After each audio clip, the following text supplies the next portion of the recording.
Eu procurei... E, gente, eu falo com vocês, Deus é tão real que quase dá para tocá-lo. Isso te ajudou quando você estava na depressão? Com certeza. Eu vou contar uma coisa para vocês aqui. Olha, é a primeira vez que eu conto isso em rede, hein? Da hora. Mas eu tive que fazer terapia para contar isso aqui. Poucas pessoas sabem disso. Eu estava numa clínica tratando da minha depressão. Eu estava numa depressão tão severa que eu estava com o risco de suicídio. A pior humilhação que você pode imaginar, eu tive. Eu tive um ex-aluno, porque eu dava aula na faculdade de teologia, e dar aula de teologia é mais complicado do que dar aula de outras matérias, porque é teólogo, pastor. Tinha que ter um aluno comigo, que aí nesse ponto eu agradeço muito à Igreja Adventista. Nenhum pastor adventista ganha salário para ficar milionário, ter ilha, apartamentos, não tem. Mas a igreja também não me deixa passar vergonha. Ela cuida. O plano de saúde que eles têm cuidou de mim tudo ali. E o que o plano de saúde não cobriu, o diretor da universidade, do NASP, Rodrigo, o NASP vai pagar. Porque eu não tinha grana para pagar aquilo ali, nem o plano de saúde cobria tudo. E eles pagaram, eles cuidaram de mim. Então, apenas um parênteses para continuar a história. Quem vem para a igreja tem muitas decepções. Quando eu falei do crente pantufa, igual esse cara querendo me encher o saco para saber quanto que eu ganho. O cara não... Com certeza, esse que ligou para mim, não fez uma oração por mim quando eu estava com depressão. Ele queria o clickbait ali, Você né? entendeu? Exatamente. Não, mas agora quer ligar para saber quanto que eu ganho. Você tá tem entendendo? Não quer saber, não. Ele quer confirmar, porque já fez uma pesquisa. Sim. Do YouTube e Dá tal. para estimar quantas pessoas exatamente, fazem no canal. Tudo. Então, quer dizer, é muito chato, sabe? Quando eu precisei, se eu olhasse religião por alguns, eu não passaria na porta de nenhuma igreja. Mas também, graças a Deus, eu aprendi, não sou oculista, mas eu do olho, eu não vou ficar olhando a remela. Que teve muitas pessoas na igreja também que me apoiaram. Então teve gente que me fritou, porque a igreja não é o paraíso. Às vezes é para-raio de doido, religião às vezes é para-raio de doido. Uhum. Mas por que religião tem que ser o para-raio de doido? Justamente porque a igreja é um hospital. Porque o doido precisa de guia. Exatamente. Né? Se a igreja agora começar a ser elitista, só vamos aceitar os bem ajustados, ela deixou de ser igreja. Sim, tá certo. Só que o problema é que enquanto o cara é um débil mental, antes de entrar para a religião, ele é um débil mental. Depois que ele entra, mas você não é crente? É complicado isso. E eu só peço a Deus assim, que tenha misericórdia de mim. Mas eu tive muita gente na igreja que me ajudou. Eu tive fogo amigo, o cara que vem para te fritar. O cara que era antes brother. Antes brother. Que queria a sua posição, provavelmente. Exatamente. Mas depois me fritou. Uhum. E por que eu não saí da igreja? Porque ao mesmo tempo, se eu falar que a igreja não presta por causa daqueles que me ferraram, o que eu faço com aquela multidão que me ajudou? Eu não tô falando de gente que é fã do Rodrigo Silva, influencer. Não. Eu tava na pior. E aí o diretor chegou, todo sábado ele ia me visitar na clínica de tratamento que eu estava. E 2 detalhes aconteceram aí. Por isso que o meu livro chama O Ceticismo da Fé. Tem coisa que eu tenho dificuldade de acreditar que é coincidência. A médica que me recebeu ali, a psiquiatra, eu não tinha condição de ficar naquela clínica. É o Cevisa, Centro de Vida Saudável, que fica lá em Engenheiro Coelho. Tem tratamentos naturais, o lance da alimentação, você entendeu? E aí, eu tava tão mal que, nessa época eu tava em Sobral, passei uns 2 meses em Sobral, trabalhando para uma universidade lá, numa licença, um sabático, e o dono lá, que é muito rico, viu que eu fiquei tão mal, que ele me pegou, botou no avião particular dele. Eu só lembro de uma cena assim, que é interessante, a depressão, eu nunca fiquei bêbado, mas eu deduzo que é mais ou menos aquilo, porque eu não lembro detalhes, eu lembro flashes. Entendi. Você entendeu? Eu lembro do Dr. Oscar, lá de Sobral, gente fina demais, muito bacana.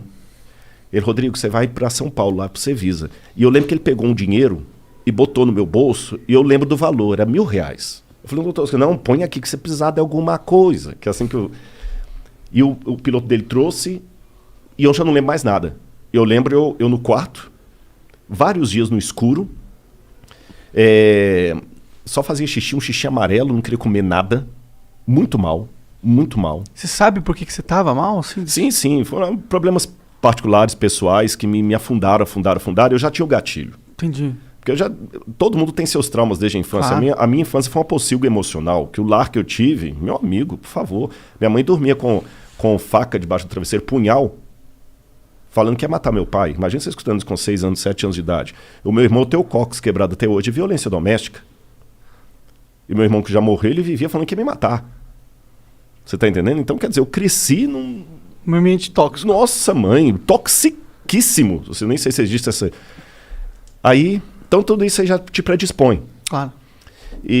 Mas não foi uma coisa assim de com Deus ou algum pensamento não. De angústia existencial, não era algo assim? Não, foi angústia existencial, porque tem uma hora que mistura tudo. Entendi. Vira uma salada de fruta. Você já nem sabe mais por que tá doendo. Sabe o que é você ajoelhar, querer orar e só chora? Eu não queria viver. Eu perdi a ligação com a vida. A verdade foi essa. E quando eu cheguei, eu lembro na clínica eu lá, e eu lembro das meninas tentando, Rodrigo, come, as meninas, as enfermeiras que ficavam lá. Não queria ver ninguém. E com o pior, naquela época eu já era conhecido.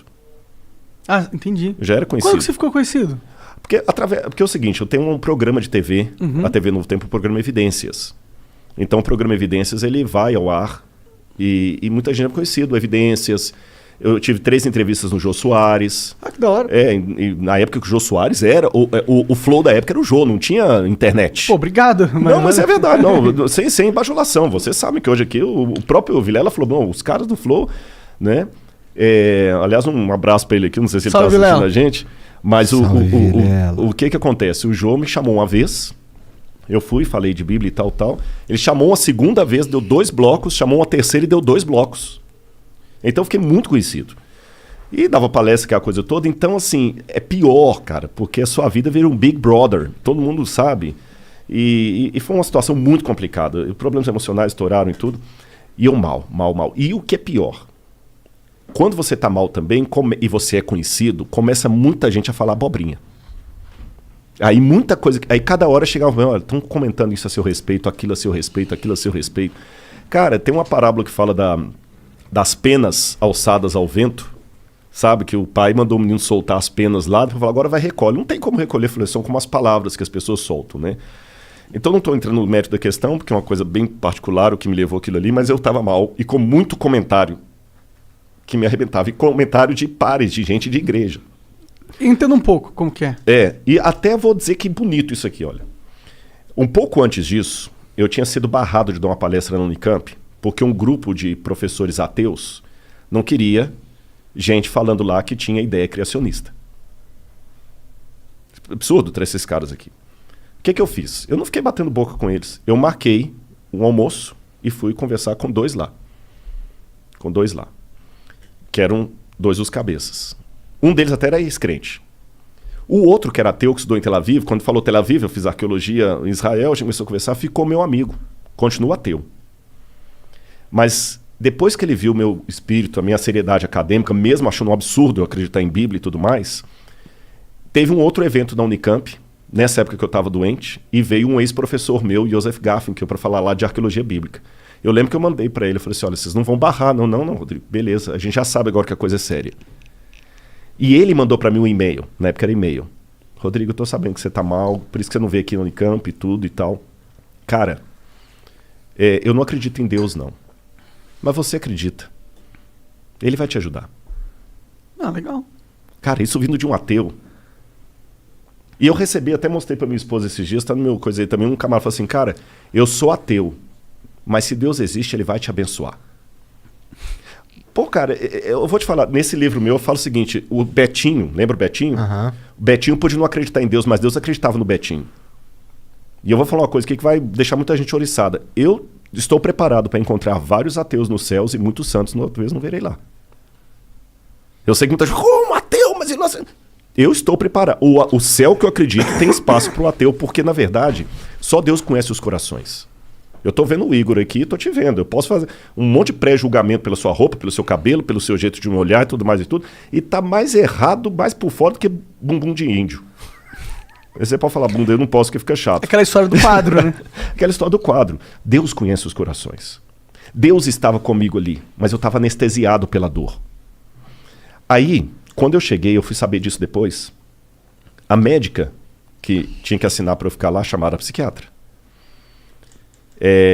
Ela foi lá, doutora Natália, inclusive acabou de ser mãe há pouco tempo agora, mora lá em Limeira, depois a gente fez amizade, aí a gente não pode mais ser minha médica, porque fez amizade, né?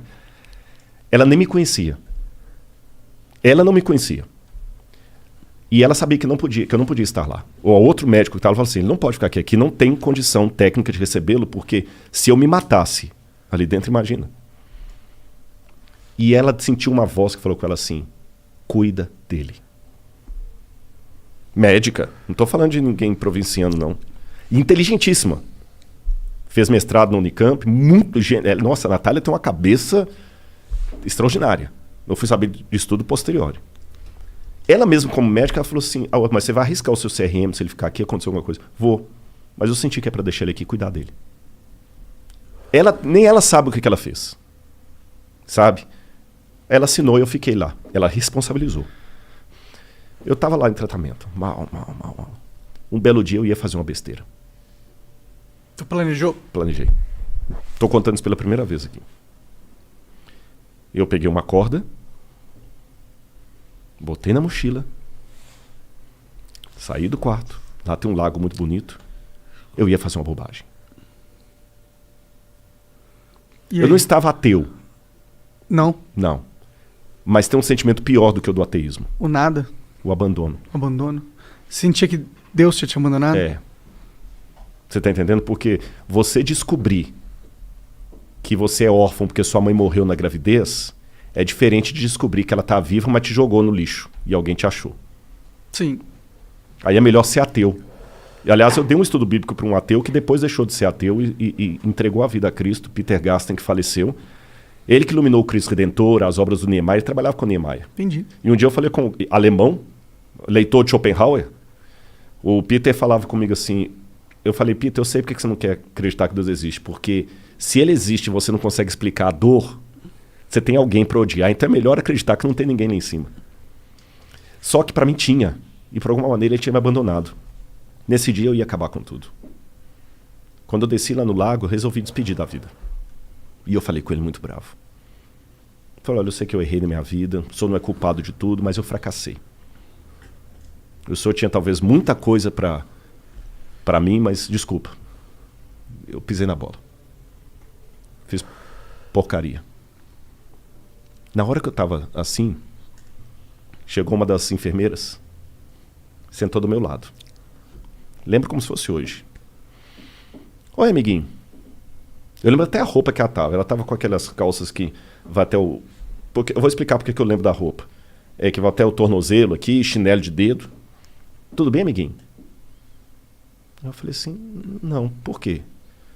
Não sei se você que me diz, porque Deus mandou eu vir aqui que você está precisando de mim. Está precisando dele. E a mesma coisa que a médica falou, ele mandou eu cuidar de você. O que tem nessa mochila? Agora eu vou contar o bastidor da história. Essa enfermeira, ela estava no plantão dela. Que lá tem a clínica e tem a casa de alguns funcionários solteiros que é ali dentro. Ela sentiu na hora uma voz dela falando assim, desce agora lá no lago, porque o Rodrigo precisa de você, vai agora. E a voz ficava como empurrando assim, sabe? Vai agora, incomodando, vai agora, vai, desce. Aí ela pegou, gente, mas que isso? Não posso ir lá no lago, eu tenho plantão aqui, eu tenho que... Vai agora. Ela falou, tá bom, eu vou. E ela ainda tinha um problema ainda, que a chefe dela estava querendo um motivo para mandar ela embora. Então ela falou, se a minha chefe me ver deixando o plantão aqui, descendo lá pro lago, vai sobrar para mim. Mas tá bom. Aí ela chamou uma amiga dela, falou, me cobre aqui que eu tenho que dar uma saída. A amiga, tá bom. Aí quando ela foi descer, não. Você vai pro quarto, vai trocar de roupa, vai botar essa roupa e vai descer a paisana. Ela falou, gente, eu não posso, se eu atravessar aqui, a chefe me viu, eu tô lascado. Vai agora. E dando ordem mesmo assim. Quando ela chegou, eu tava lá no lago. Eu sou cético demais para acreditar que isso é coincidência. Então, Igor e Monark, todo mundo que está ouvindo a gente, eu posso ficar aqui 4 horas e posso, não tem perigo. Falando com vocês de arqueologia, filosofia, teologia e assuntos afins, e assuntos triviais, e contando piada e rindo e tudo mais. Mas a minha vinda fica incompleta se eu não der esse testemunho. Eu conheci o pintor do quadro. E ele não é um Adolf Hitler. Faz sentido crer. Eu me senti amado. E eu posso dizer para vocês, aquilo me ajudou tanto na terapia, junto com outras coisas, é claro. Eu estudei bastante Viktor Frankl, a logoterapia e tudo mais. E eu descobri uma força que ela não vem de mim. Eu nunca podia imaginar que eu ia me reerguer. Ele me reergueu, saí. Por alguém que teve depressão severa como eu, tá aqui conversando, contando piada e tudo mais.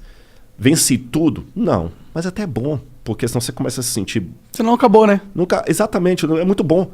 E eu me tornei mais sensível. E Deus está me usando tanto,